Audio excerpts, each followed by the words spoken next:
August is the Independence Day of India, and we are now celebrating the Independence Day. So today, before I call my friend to shed a light on a specific topic, I would like to tell you that in the freedom struggle, we have many ancestors, freedom fighters. We know many of them.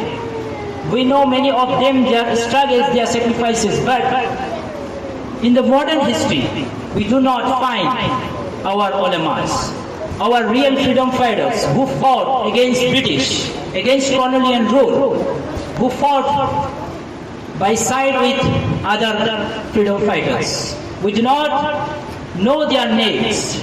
Their names has been erased from the history. So today, we will show up, we will raise their names in front of you guys. So, without taking your time anymore, I call Brother Muhammad Shafi Azmal, student of Beldana Jaliliya Islamia Darul Huda Madrasa. Please come and shed a light on the topic of the sacrifices of Muslim ulamas and madrasas in India's freedom struggle. Please.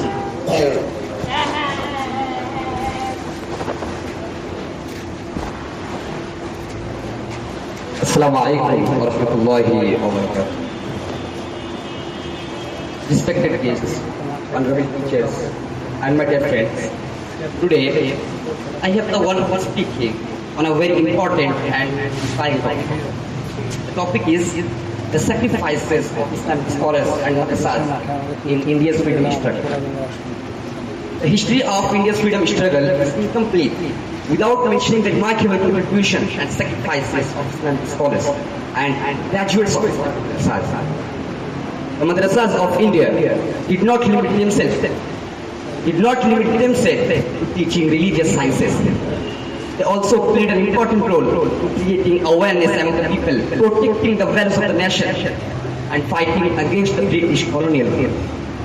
The time when many people were unaware of the importance of freedom, many Islamic scholars raised the voice of liberty and encouraged the people to resist foreign power. When the British East India Company gradually increased its power in India, great scholars such as Shah Waliullah Muhaddis Dehlvi Rahimahullah and Shah Abdul Aziz Dehlvi Rahimahullah understood the danger posed by British expansion. Shah Abdul Aziz Dehlvi Rahimahullah issued a historic religious ruling against foreign domination and encouraged resistance against foreign rule. Later, Sayyid Ahmad Shaheed and Shah Ismail Shaheed Rahimahullah continued this struggle. They devoted their lives to resisting foreign domination and eventually sacrificed their lives at the Battle of Balakut in 1831. Their sacrifice did not end the struggle.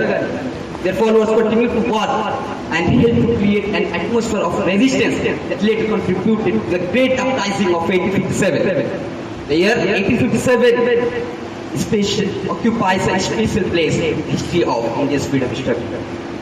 Islamic scholars actively participated in this uprising. Scholars traveled from place to place, delivered speeches, awakened the people and encouraged them to stand against British rule.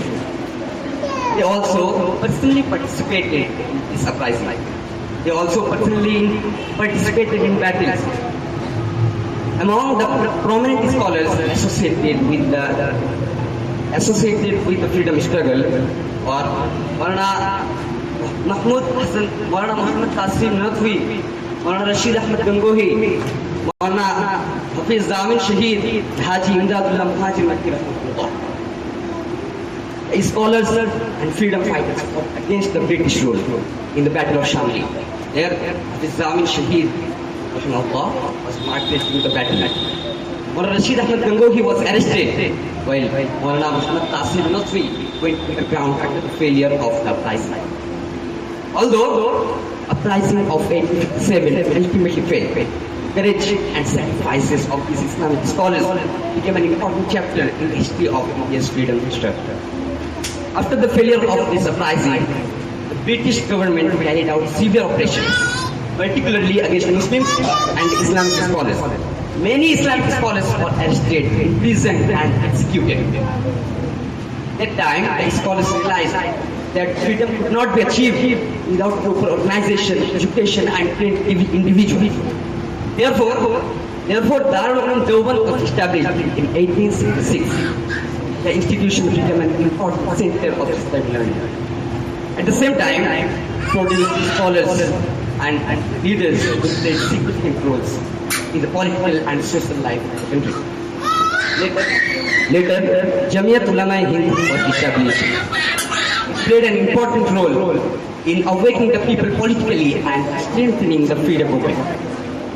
One of the most important freedom movements led by Islamic scholars was the Silk Nature movement, which is called Tehreek-e-Resh-e-Numaat, associated with Shaykh al-Hind, Maulana Mahmud Hasan Deobandi rahimahullah, who organized scholars and developed the plan to free India from British rule. He established contacts with different regions and even sought international support for the freedom struggle. Maulana Ubaidullah Sindhi, Maulana Hussain Ahmad Madani, Maulana Abul Kalam Azad, Maulana Muhammad Ali Jauhar, Maulana Hassan Muhani rahimahullah, and many other scholars were associated with the freedom movement. Although the Silk Nature movement was eventually discovered by the British and Shaykh al-Hind was arrested, it played an important role in strengthening the spirit of freedom and Hindu-Muslim unity. Shaykh al-Islam, Maulana Hussain Ahmad Madani, devoted much of his life to the freedom of India. He strongly opposed the British rule and supported the policy of non-cooperation with the colonial government. Similarly, great scholars and leaders such as Maulana Abul Kalam Azad, Maulana Muhammad Ali Jauhar, Maulana Hassan Muhani, Maulana Ubaidullah Sindhi, Mufti Kifayatullah Dehlavi, Maulana Hifzur Rahman Zibhari rahimahullah, and many others made valuable contribution to the freedom of movement. They faced imprisonment, hardships, and persecution, but it did not abandon the British struggle. So, dear audience, the freedom that we enjoy today was not achieved easily. Thousands of people sacrificed their freedom, comfort, wealth, and lives for the independence of India. Among these freedom fighters, the contribution of Islamic scholars and graduates of Islamic madrasas is an important and unforgettable part of our national history. They taught the people the value of freedom, awakened political consciousness, organized resistance, and made great personal sacrifices. Therefore, we should remember these heroes with respect and gratitude. We should learn from the courage, sacrifice, unity, and love for the country. Let us never forget those who sacrificed their lives so that future generations can live in freedom. May we always respect the sacrifices of our freedom fighters and work for the peace, unity, and progress of our country. Thank you so much. Thank you very much. Jai Hind. MashaAllah, great performance done by